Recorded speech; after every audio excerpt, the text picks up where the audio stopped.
All right, digital orchestration writing for strings. Let's go ahead and get into it. So you'll see here in my Cubase project here on screen, you'll see a whole bunch of different colors and stuff on this left side.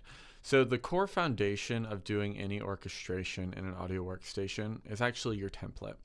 So your template's going to be super important moving forward. And the reason it's so important is one, it's balancing of sounds between all of the instruments in the orchestra, but two, it's also just loading everything up in one go that you have instead of having to load up individual instruments and articulations and stuff.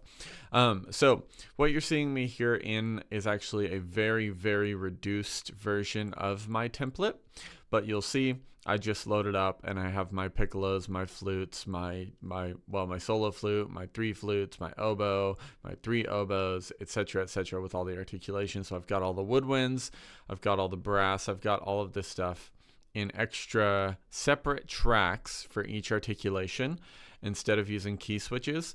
Some people use key switches, but honestly, I don't see it very often these days. Most of the time, people are doing things in separate tracks.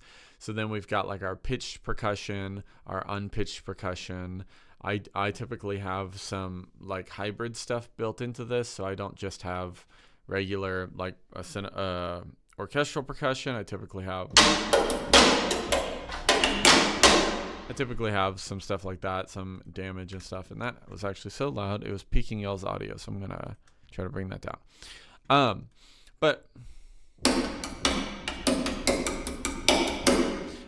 So we've got all sorts of hybrid stuff. Harps, of course. Notice I have 3 different harps because I like to have different colors in there or stacking them. Of course, we have a pretty standard piano. Should probably get my pedal out for this. So that's the standard setup for any orchestration that you need to be doing. You're almost certainly going to have a template no matter what every single time.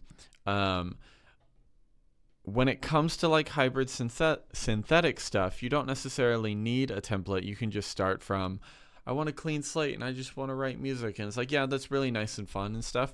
But when you're on a time crunch and you need things to sound good, sound consistent, you need to have a template built with all of your orchestral instruments, everything that you use regularly. And this comes with time, recognizing what instruments are part of your sound, what are the things that you use regularly. So for example, I don't have all of the articulations loaded here. I have the articulations that over the years I've recognized. These are the ones that I use pretty much standard, right? So legatos, and obviously my pizzicatos. Spiccatos get used in basically every track of mine ever. And then, so we have other things like colineos. So, your template, I'll do a whole other video on template probably, but your template is the thing that is going to be crucial to you being able to write and orchestrate quickly and just having it set up, all good to go, organized clearly. We can talk about the organization of buses and all of that. But I just wanted to show it real quick before we get into the actual orchestration for strings here. So we're going to stick in just strings today. And I want to talk about the actual process of writing for strings. So theoretically, if I was writing for strings, I could pull up just like a general string patch. So let me just see if I can do that for you real quickly here. So let's just do, so we've got session strings, right? So let's just do session strings. So theoretically, if I was working on a track and I was like, I want all my string parts and my chords are, I don't know, C minor, B flat, A flat, F minor. You'll notice that, that wasn't on me, that was on Contact. So you'll notice that, like, yeah, you're hearing the whole string section, and it actually does sound kind of pretty. It sounds prettier than like if you sat down at a Nord and you just put in like a string patch or something, for sure, right? But the thing is, it doesn't sound the most realistic because there's a few different things going on there. One, my voicing is basically being voiced how I would play piano as opposed to being voiced how a string player would actually play, which is, it is the job of a composer to voice things how the instrumentalist would play and what is intuitive for them, right? So that's standard good voice leading and good part writing, where each individual voice wants to move as little as possible in like whole steps and half steps, maybe thirds, generally not large jumps unless you're in the bass or you're the melody, which isn't always the top voice, but could be the melody, right? So with that being said, you can see here on like a general string patch like this, you can see the different colors and you can see like sort of the shift of the instruments. That's the other thing that you don't really super get to control. If you're doing this kind of thing, you don't get to decide who's actually playing what, right? So that's a problem too. And of course, the other problem is if I go from, let's say I'm playing a C minor and I go C, G, E flat, G, C. It's like, okay, yeah, we have 5 voices now, but what if I go to an E flat and I leave the 5th off on top, right? So now we only have 4 voices instead of 5. Well, how do we decide who's playing what there? We don't really get to if we're using a full string patch like this, right? But if we're writing the string parts individually, we get to decide that in the same way that we would write them individually when we are notating to a score. So, general practices for the strings. The strings in the orchestra are the core part of the orchestra. You don't really have an orchestra without strings. You just have like a wind ensemble. So the strings are the core of the orchestra. Whenever someone says orchestra, they think strings. And strings are very interesting because they are a homogeneous sound. So the violin, the viola, the cello, and the bass actually all sound kind of the same. They don't really sound super different when we're talking about timbre, right? So like if we had a violin player in here, which we did a couple weeks ago, and we had them record, and I recorded that upright bass right there, you would obviously notice a difference between the instruments, but most of the difference that you're hearing in that is a range difference rather than a timbre difference. Now, there's little nuances here and there of like, oh, maybe they're using 200-year-old strings, or maybe they're using modern steel strings, or whatever, right? There's a lot of different things that can change, slight timbre changes. But as a whole, the string section is a homogeneous sound. So and we actually just heard it just there in the contact, right? The fact that you couldn't necessarily tell which one was playing which part is kind of emphasizing the point that they actually sound the same and they have a lot of range crossover. It's really hard to tell sometimes which instrument is playing what if they're all playing in a similar condensed range. So that homogeneous sound is really important to the core sound of the orchestra. It's actually the opposite of, for example, the woodwinds. So the woodwinds are the least homogeneous sound. All of these actually sound quite different. So here's a piccolo.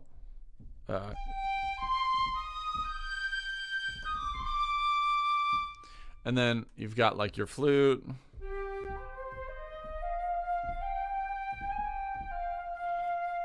So obviously I played that in a different octave and stuff, but even timbrely, even if I was up there.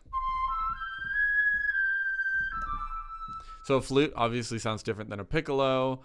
This is just multiple flutes. So oboe sounds very different. So oboe is very nasally sounding. And then clarinet is a very unique sound too. Very honky.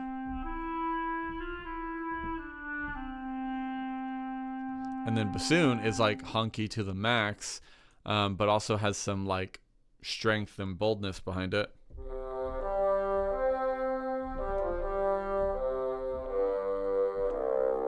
Right? So the woodwinds are not a homogeneous sound. The woodwind sound is actually very distinct among all of them. So once we start getting into woodwinds, we need to discuss how their colors, the color and the timbre of each individual instrument is really important to your orchestration choices. But when we're going to the core of the orchestra, the strings, you're actually just dealing with a homogeneous sound. So that makes it a little bit easier when we're deciding what to do with strings. For the most part, it's actually just a range thing, right? A viola will sound slightly darker than a violin, and a cello is obviously beefier than a viola. But for the most part, it's just a range thing. So what, like, your top voice is probably going to be violin ones, your one beneath that's violin twos, your one beneath that's violas, and then cellos, and then basses. That's pretty straightforward.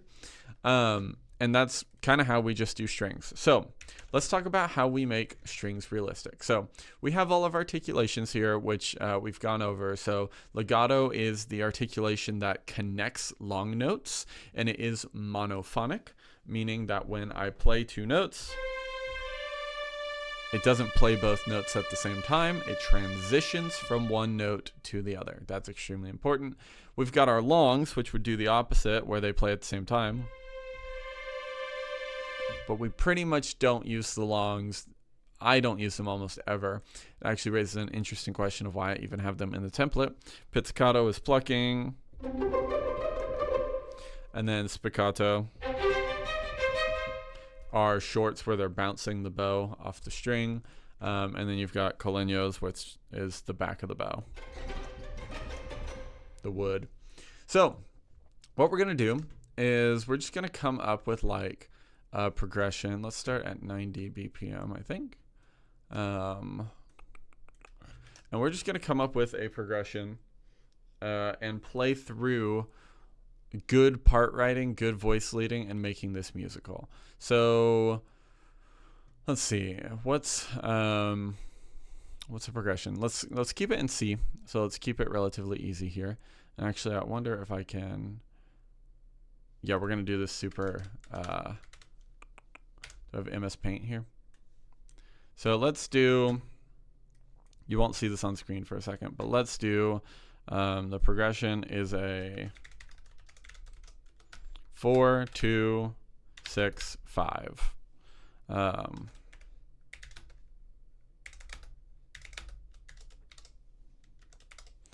And the key is C. So the notes that we will be doing are F, A, C. And then we will be doing D. Sorry, I'm using MS Paint, so give me a break. D, F, A, and then A, C, E. I know you guys can't see this right now. It's intentional.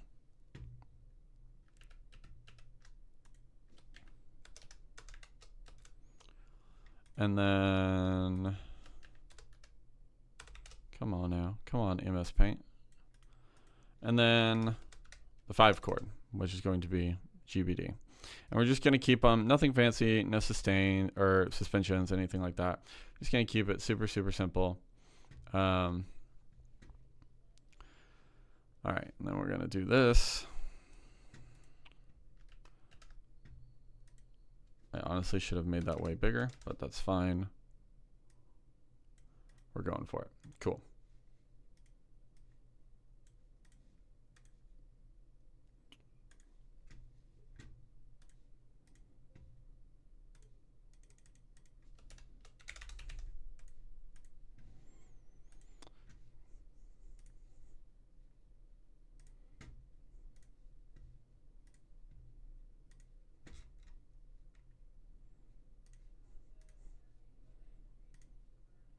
Great. There's our chords. Cool. So that's our progression. Should be able to see it on the bottom left there. Perfect. So we're going to do a 4, 2, 6, 5 in C. And so we're going to start with violin 1, violin 2, viola, cello, and basses. We're not going to necessarily think about melody right now, but we might add it later. So if I'm doing this and I know that's my chord progression, let's say I already have a hypothetical melody in place, and I'm like, that's my progression. First thing I'm probably going to start on is actually the basses. And so if we're doing a 4-2-6-5, I'm probably just going to keep everything in root position. So I'm probably just going to go F, D, A, G. So let's just go ahead and do that. And we're going to do one measure per. Sorry, got to get in position here because it's low. So I have to like prep myself. So let's make sure we're on the octave we want.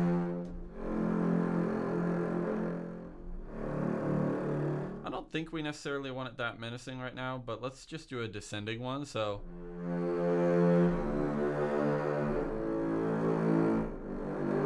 yeah, let's just do something like that. And so we're going to do it descending, but if you'll notice, you can't really see because it's under the desk here, but on my left hand, I'm going to play this in musically as I play it.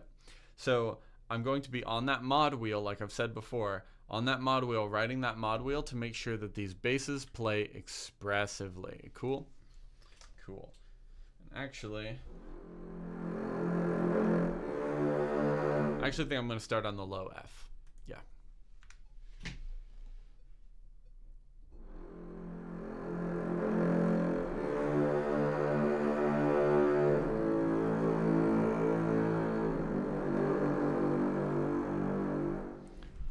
Perfect.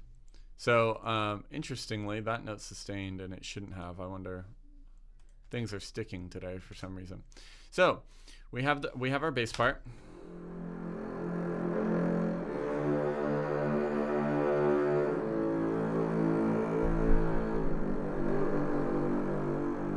And you'll notice here on this legato thing, if I zoom in on this, you'll notice that I'm not actually perfectly quantized to the grid. That is intentional because when you're dealing with, well, any instrument really, but specifically strings, when you think about the bowing of the string, the strength of the attack, like the peak of the attack where a string player would put their downbeat, is actually a little bit later than when the note actually starts. And so I'm intentionally making sure the sample plays a little bit before, and I was just playing it musically how that sample reacted. And part of that is because I know this library, so I know how it reacts.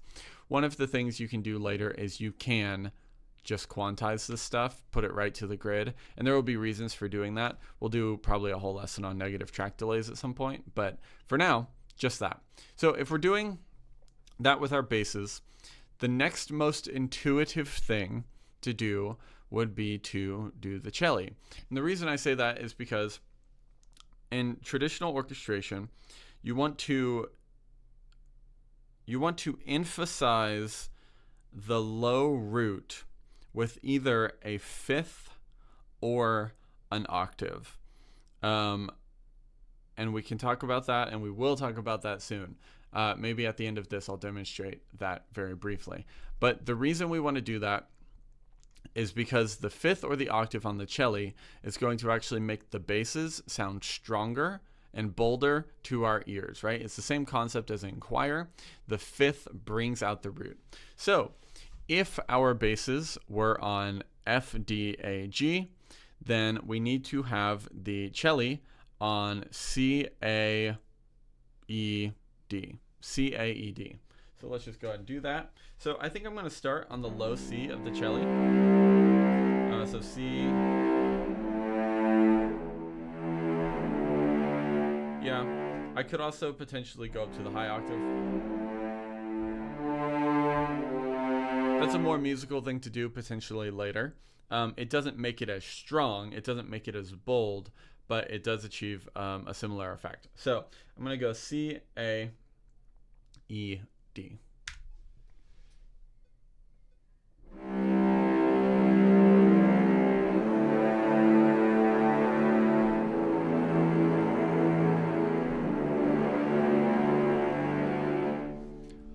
Right. So now that we're here, same concept, a little bit before. You'll also notice these little waves in here. That's my expression. That's my modulation wheel, right? That is extremely important to making things sound realistic.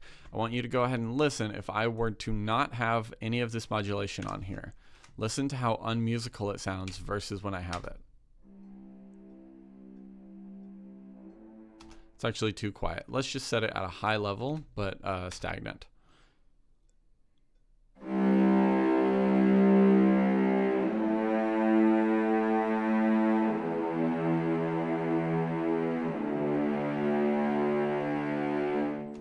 versus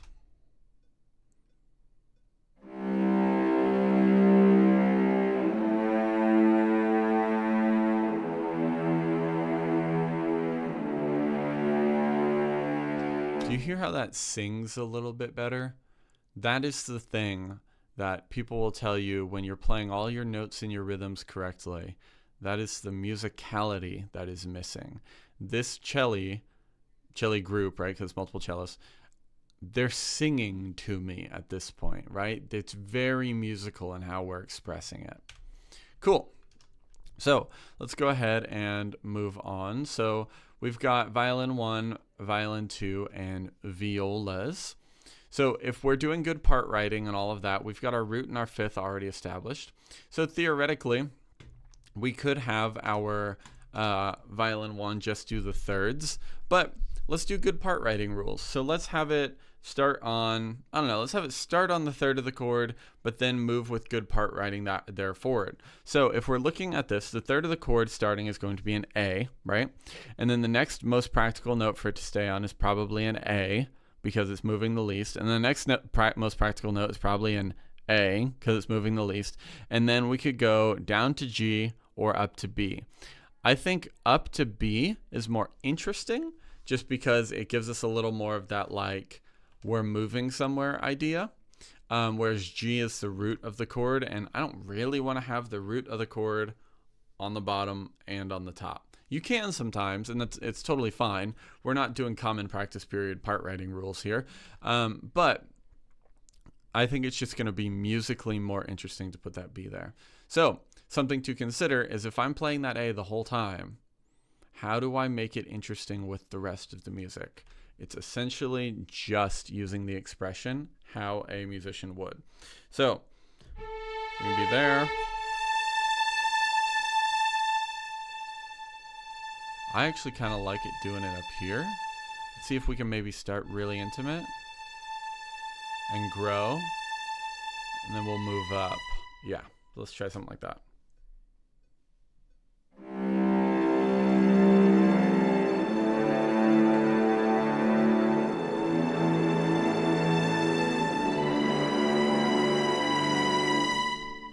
Cool. I could buy that. I think that's going to work better once we have more voices in there, but I could totally buy that. So then we're going to go to the violin 2s. So now we're really starting to like flesh out the chord. We want to make sure the chord's fleshed out. So our very first chord, FAC, is already fleshed out. Our next chord, DFA, is not fleshed out. We need to make sure that there's an F there. And then the next chord, ACE, we don't have a C. So we probably need an A and a C. And then we probably need, well, we have a B. We have everything else covered. So that can do basically whatever it wants. So if we need the F, we could just start on F and go F, F, E, D. That makes the most part writing musical sense in terms of least movement. So let's go F, F, E, D. Again, there's no rules on this. It's just you're going to get good results in orchestration if you follow standard like part writing, simple rules, good voice leading, don't move things around in large jumps and stuff. So we're going to go F, F, E, D for now. So I have my violin 1s here. So my violin 2s could be here or here. I think I want this register for my violas, so I'm going to do it here. And I'll actually start stronger so that the top note is sort of hidden a little bit.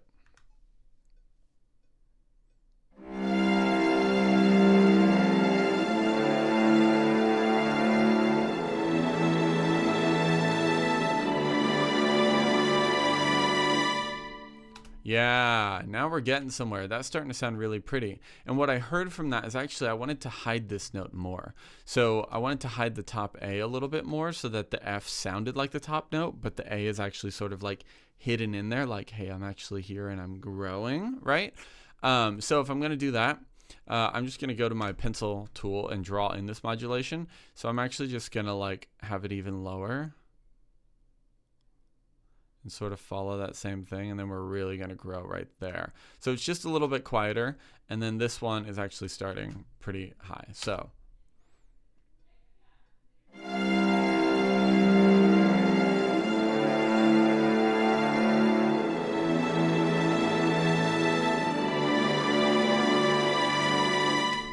cool. We're getting somewhere. This is an interesting progression, 4, 2, 6, 5. We don't have a 1. If we went anywhere, we'd probably go to a 1 next. But so now we got to use the violas. So I'm going to use viola legato to basically flesh out the rest of the chord. So we have an F, we have an A, we have a C, we have everything we need in that chord at this point. We have a D, we have an F, we have an A, we have everything we need in that chord at that point. A, C, E, we actually don't have the third of that chord anywhere yet. Yeah, we don't have the third of that chord anywhere yet. And then we do have whatever we need in the last one. So no matter what, the third measure needs to have a C in it.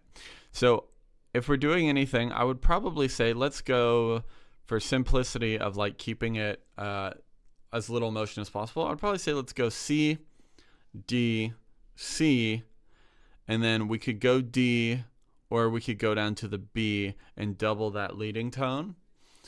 I think going down to the B is the better choice so that we don't have this octave split in the middle between the violin 2s and the violas, and actually the celli too, because celli are also on that. So I think it's better to double the third there, which means our root is actually only going to be in the bass on that last chord, and we're doubling the leading tone.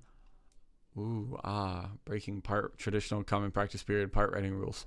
But I think this makes the most sense. So let's just go C, D, C, B. I'm going to do it right there.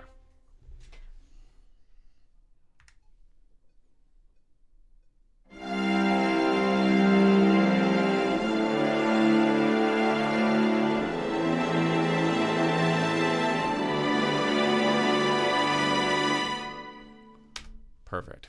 So let's just go ahead and listen to that one more time.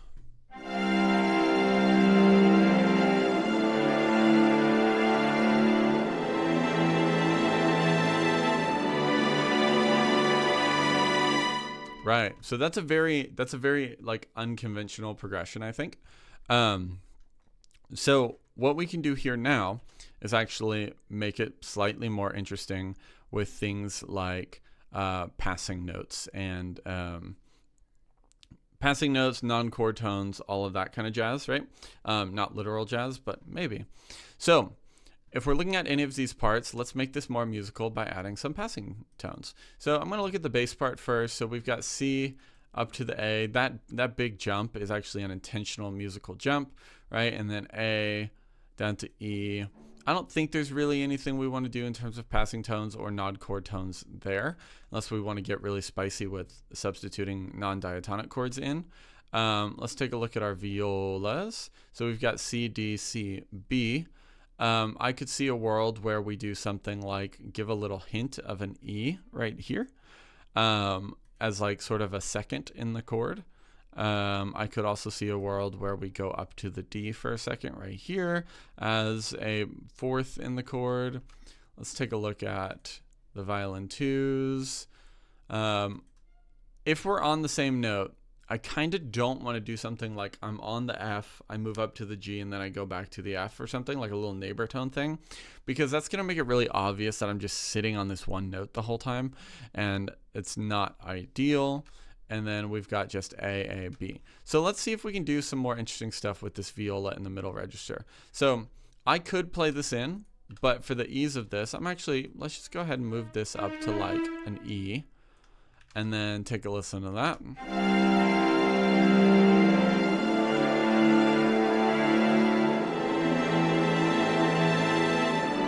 Right, that's already better. And so then we have C going down to B, but what if we put the C down to an A? So we did a little, I don't even know what you call that. I don't remember.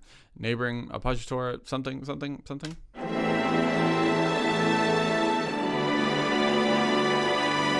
Right, now we've got all this musical movement going on here. So instead of maybe just sitting on this A right here, what else could we do? Well, what if we do an interesting like voice crossover thing? So that's very quiet now, right? But what if instead of just sitting on an A, we did a like an octave jump on that first one. So we're low and then we're coming up. So let me just draw some little bit of that in there. So it's going to sound like this. Right, now we've got some intrigue, and actually I don't want those disconnected.